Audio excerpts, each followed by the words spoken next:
गांव की वो सुबह कुछ अलग थी। हवा में ठंडक थी और दूर मंदिर की घंटियां बज रही थी, जैसे पूरा गांव किसी नई शुरुआत का स्वागत कर रहा हो। उसी गांव में रहती थी एक गरीब, सरल और शांत स्वभाव की लड़की, सीता। उसके पास धन नहीं था, लेकिन दिल में सच्चाई और आंखों में सपने थे। सीता की शादी पास के ही गांव में तय हुई। लड़के का परिवार मंदिर का बहुत बड़ा भक्त माना जाता था। शादी वाले दिन सीता लाल जोड़े में सजी थी। आंखों में डर था, लेकिन दिल में भरोसा। हे भगवान, जिस घर जा रही हूँ उसे मेरा अपना घर बना देना। ससुराल पहुंचने पर शुरुआत अच्छी रही। सास ने मुस्कुराकर स्वागत किया। बहू, आज से ये घर तुम्हारा है। भगवान की कृपा से हमारे घर लक्ष्मी आई है। सीता के दिल को इन शब्दों ने बहुत सुकून दिया। उसे लगा शायद उसकी जिंदगी अब संवर जाएगी। सीता रोज सुबह सबसे पहले उठती, घर साफ करती, चूल्हा जलाती और मंदिर जाकर हाथ जोड़ लेती। भगवान, मुझसे कोई गलती ना हो, बस सबको खुश रखने की ताकत देना। उसके हाथों की रोटी में मेहनत थी और उसके व्यवहार में अपनापन। धीरे धीरे वो उस घर का जरूरी हिस्सा बन गई। कुछ महीनों बाद एक दिन डॉक्टर की बात सुनकर घर में खुशियों की लहर दौड़ गई। बहू माँ बनने वाली है, आप लोग इनका अच्छे से ध्यान रखना। ये सास ससुर सीधे मंदिर पहुँचे। भगवान ने हमारी सुन ली है। अब इस घर में वंश आगे बढ़ेगा। सीता चुपचाप मुस्कुरा रही थी। उसके लिए बेटा या बेटी कोई फर्क नहीं था। रात को जब सब सो गए, सीता अकेली कमरे में बैठी अपने पेट पर हाथ रखकर फुसफुसाई। मेरे बच्चे, तू जैसा भी हो, तेरी माँ तुझे दिल से अपनाएगी। उसे क्या पता था कि यही मासूम दुआ एक दिन उसकी सबसे बड़ी पीड़ा बन जाएगी। मंदिर की घंटियां अब भी बज रही थी, लेकिन किस्मत चुपचाप करवट बदल चुकी थी। समय बीतने लगा, सीता का शरीर भारी होने लगा और घर का माहौल हल्का हल्का बदलने लगा। अब हर बात में एक दोपहर सीता रसोई में काम कर रही थी। तभी सास धीरे से बोली, डॉक्टर ने कुछ बताया नहीं क्या? बेटा होगा या बेटी? माँ जी, भगवान जो देगा वही सही होगा। सीता की बात पूरी भी नहीं हुई थी कि सास का चेहरा सख्त हो गया। भगवान सब कुछ नहीं देता बहू, कभी कभी मांगना पड़ता है। अगले दिन सास ससुर सीता को मंदिर ले गए। हाथ में नारियल, फूल और अगरबत्ती थी। भगवान ने हमारी सुन ली। आज विशेष पूजा है, वंश के लिए पूजा। सीता ने चुपचाप हाथ जोड़ लिए, लेकिन उसके दिल में अजीब सा डर बैठ गया। क्या मेरी कोख से कुछ गलत निकल सकता है?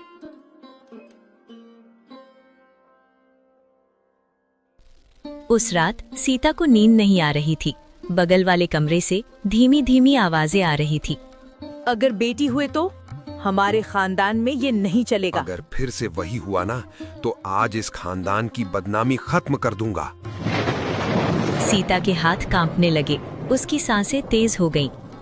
सीता ने पेट पर हाथ रखा, उसकी आंखों से आंसू गिरने लगे। मेरे बच्चे, अगर तू बेटी हुआ तो क्या मैं तुझे बचा पाऊंगी? वो पहली बार माँ बनी थी, लेकिन माँ बनने से पहले ही डर ने उसे घेर लिया था। अब घर में बातें बदली बदली थी। खाना अच्छा हो या बुरा, हर बात में ताना होता। हमें वारिस चाहिए। आजकल की बहुएं बेटे पैदा करना भी नहीं जानती। सीता चुप रहती, क्योंकि उसे सिखाया गया था औरत की सबसे बड़ी ताकत उसकी चुप्पी होती है। एक शाम सीता अकेली मंदिर पहुंची, दिया जलाया और जमीन पर बैठ गई। हे भगवान, मुझसे सब कुछ छीन लेना, लेकिन मेरे बच्चे को मत छीनना। उसकी आवाज कांप रही थी, लेकिन मंदिर की दीवारें चुप थीं। अब सीता समझ चुकी थी, ये सिर्फ डर नहीं है, ये एक सच्चाई है जो उसके सामने खड़ी है। उसकी कोख में पल रहा बच्चा सिर्फ उसका नहीं, एक फैसला बन चुका है, और वो फैसला बहुत जल्द उसकी जिंदगी बदलने वाला था।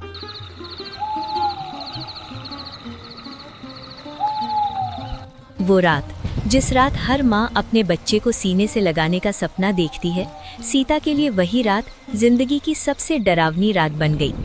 बाहर आसमान में काले बादल थे, हवा में अजीब सी बेचैनी थी, और झोपड़ी के अंदर सीता दर्द से तड़प रही थी। माँ जी, अब सहा नहीं जा रहा, पूरा शरीर टूट रहा है। ऐसा लग रहा है जैसे सांस भी साथ छोड़ देगी। अगर कुछ हो जाए मुझे तो मेरे बच्चे को बचा लेना माँ जी। वो जो भी हो, बस उसे मत छोड़ना। लेकिन सीता की आवाज दीवारों से टकराकर खामोशी में खो गई। सास ने बिना कुछ बोले दरवाजा अंदर से बंद कर दिया। बाहर पड़ोस की बूढ़ी दाई को बुलाया गया। बाहर आंगन में ससुर बेचैनी से टहल रहे थे। एक बेटा होना ही चाहिए। अगर फिर से वही हुआ ना तो आज इस खानदान की बदनामी खत्म कर दूंगा। कुछ देर बाद कमरे के अंदर से एक बच्चे के रोने की आवाज गूंजी। वो आवाज नई जिंदगी की थी, लेकिन उस घर में वो आवाज खुशी नहीं लाई।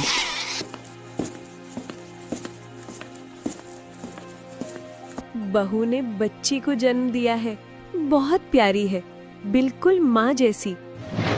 इतना सुनते ही बाहर खड़े सास ससुर के चेहरे पत्थर जैसे हो गए। फिर वही हुआ। मैंने पहले ही कहा था, इस औरत के भाग्य में बेटा नहीं है। फिर वही अमंगल। इस औरत ने हमारी वंश बेल को सूखा दिया।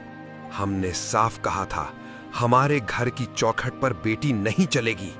ये अपशगुन हम नहीं पाल सकते। सीता ने कांपते हाथों से अपनी नवजात बेटी को गोद में लिया। वो नन्ही सी जान जिसे दुनिया की कोई सच्चाई पता नहीं थी। बच्ची ने हल्की सी करवट ली, जैसे माँ की आवाज पहचान रही हो। देखो, ये मुझे पहचान रही है। मेरी बच्ची कितनी सुंदर है। तो बेटी है तो क्या हुआ, तो मेरी जान है। तेरी हर सांस पर मेरा नाम लिखा है। मैं तुझे कुछ नहीं होने दूंगी। तभी सास तेज कदमों से कमरे में घुसी। सीता का शरीर जैसे सुन्न पड़ गया। उसने बच्ची को और कसकर सीने से लगा लिया। ये बच्ची यहाँ नहीं रहेगी। आज ही इसे हटाना होगा। माँ जी, मैं आपके पैर पकड़ती हूँ। इसने क्या बिगाड़ा है? ये तो अभी दुनिया में आई है। अगर सुबह सूरज निकलने तक ये बच्ची जिंदा मिली तो तू खुद अपने हाथों से अपनी बेटी का क्रियाकर्म करेगी। सोच ले, तुझे अपनी कोख का प्यार चाहिए या तेरी जिंदगी? सोच ले, बहुत समय है तेरे पास। नहीं, मैंने कोई गुनाह नहीं किया। अगर गुनाह है तो मुझे मार दो, मेरी बेटी को छोड़ दो। लेकिन उस घर में माँ की चीख सिर्फ आवाज थी, उसकी कोई कीमत नहीं थी। रात और गहरी होती गई। सीता चुपचाप अपने बेटी को देखती रही। उसके सामने दो रास्ते थे। एक माँ के लिए दोनों ही मौत जैसे थे। वो जानती थी, सुबह आने से पहले उसे वो फैसला लेना होगा जिसका बोझ उसे जिंदगी भर उठाना होगा। मेरी बच्ची, तू नहीं जानती तो किस घर में जन्मी है। तेरी माँ तुझे बचाना चाहती है, लेकिन कोई रास्ता नहीं दिख रहा। मेरी ममता ही मेरी दुश्मन बन गई है। वो नन्ही सी जान जिसे दुनिया की कोई सच्चाई पता नहीं थी। बाहर कमरे के पास सास और ससुर फुसफुसा रहे थे। आज ही इसे हटाना होगा। सुबह से पहले काम हो जाना चाहिए। लड़की घर में रही तो बदनामी होगी। लोग क्या कहेंगे? बेटे की जगह बेटी। अगर बहू ने नहीं किया तो हम खुद करेंगे। ये घर बेटी के लिए नहीं है। हमें ये पाप करना पड़ेगा, पर घर की इज्जत बचनी चाहिए। हर शब्द सीता के कानों में जहर बनकर उतर रहा था। सीता दीवार के सहारे बैठ गई। उसके हाथ कांप रहे थे। मैंने क्या मांग लिया था आपसे? अगर बेटी देना गुनाह है तो सजा मुझे दो, मेरी बच्ची को क्यों? मैं तुझे मार नहीं सकती, पर यहाँ रख भी नहीं सकती। अगर तू रही तो ये लोग तुझे मार डालेंगे। रात के आखिरी पहर, जब सब सो गए, सीता ने एक कपड़े में अपनी बेटी को लपेटा। उसने धीरे से दरवाजा खोला। घर की चौखट पार करते ही वो और उसकी बेटी इस दुनिया में अकेली थी। सीता ने महसूस किया कि उस रात वो केवल एक बेटी को नहीं छोड़ रही थी, बल्कि वो अपनी माँ बनने की पहचान को हमेशा के लिए दफन कर रही थी। मेरी बच्ची, अगर कोई नेक इंसान तुझे मिले तो समझना तेरी माँ की दुआ लग गई। माफ कर देना मुझे, मैं मजबूर थी। मैं तुझे बचाने आई थी, मारने नहीं। सीता ने कांपते हाथों से बच्ची को झाड़ियों के पास रखा। मेरी बच्ची, अगर कोई नेक इंसान तुझे मिले तो समझना तेरी दादी की नफरत नहीं, तेरी माँ की दुआ लग गई। अगर नहीं तो मेरी आत्मा हर रात इस जंगल में भटकती रहेगी। कदम पीछे हटे, दिल आगे रह गया, और फिर वो अंधेरे में गुम हो गई। पीछे रह गई एक मासूम जान और एक टूटा हुआ माँ का दिल। क्या उस जंगल में बच्ची जिंदा रहेगी? क्या किसी की नजर उस मासूम पर पड़ेगी या ये कहानी यहीं खत्म हो जाएगी?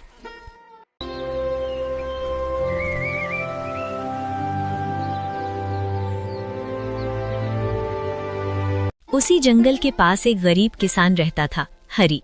सुबह खेत जाने के लिए वो उसी रास्ते से गुजरा। ये आवाज किस बच्चे के रोने की लग रही है? इतनी सुबह यहाँ कौन? हरी ने इधर उधर देखा।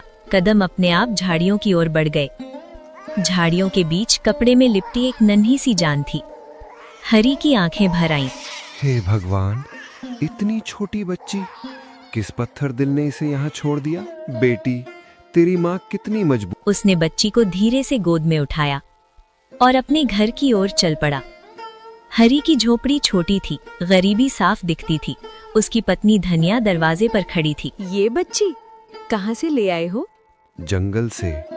कोई माँ मजबूरी में छोड़ गई है, इसे वापस अंधेरे में नहीं छोड़ सकता। धनिया ने बच्ची को देखा। उसके चेहरे पर ममता अपने आप उतर आई। अगर भगवान ने हमारे घर भेजा है तो हम इसे अपनाएंगे। गरीब है पर दिल गरीब नहीं। धनिया ने बच्ची को सीने से लगा लिया। इसका नाम उजाला रखेंगे क्योंकि ये हमारे अंधेरे जीवन में रोशनी बनकर आई है। आज से ये हमारी बेटी है, कोई इसे अनाथ नहीं कहेगा। जंगल में छोड़ी गई वो बच्ची आज एक घर पा चुकी थी, लेकिन जिस माँ ने उसे छोड़ा था उसका दिल अभी भी हर रात रोता था, क्योंकि कहानी अभी अधूरी थी। वक्त बहुत तेजी से बीत गया। जिस बच्ची को अंधेरी रात में जंगल छोड़ा गया था, वही बच्ची आज सबके लिए एक मिसाल बन चुकी थी। उजाला अब बड़ी हो चुकी थी, गांव की सबसे होशियार लड़की, सबका सहारा। माँ, आप और बाबा ने मुझे सब कुछ दिया, मैं कभी आपको अकेला नहीं छोड़ूंगी। बेटी, तू हमारे लिए भगवान का दिया वरदान है। सहारा। उधर सीता, वो माँ जिसने एक रात में अपनी आत्मा खो दी थी, वो आज भी हर रात एक ही सपना देखती थी। एक दिन गांव के मंदिर में उजाला पूजा कर रही थी। वहीं सीता भी आई। जैसे ही सीता की नजर उजाला पर पड़ी, उसका दिल कांप उठा। ये चेहरा ऐसा क्यों लग रहा है जैसे मेरी आत्मा सामने खड़ी हो? सीता बेहोश होकर गिर पड़ी। माँ जी, कोई पानी लाइए, इनकी सांस तेज चल रही है। सीता की आंखें खुली। उसने उजाला का चेहरा ध्यान से देखा। बेटी, क्या तुम्हें जंगल मिला था बचपन में? हाँ, मेरे बाबा बताते हैं मुझे जंगल से लाया गया था।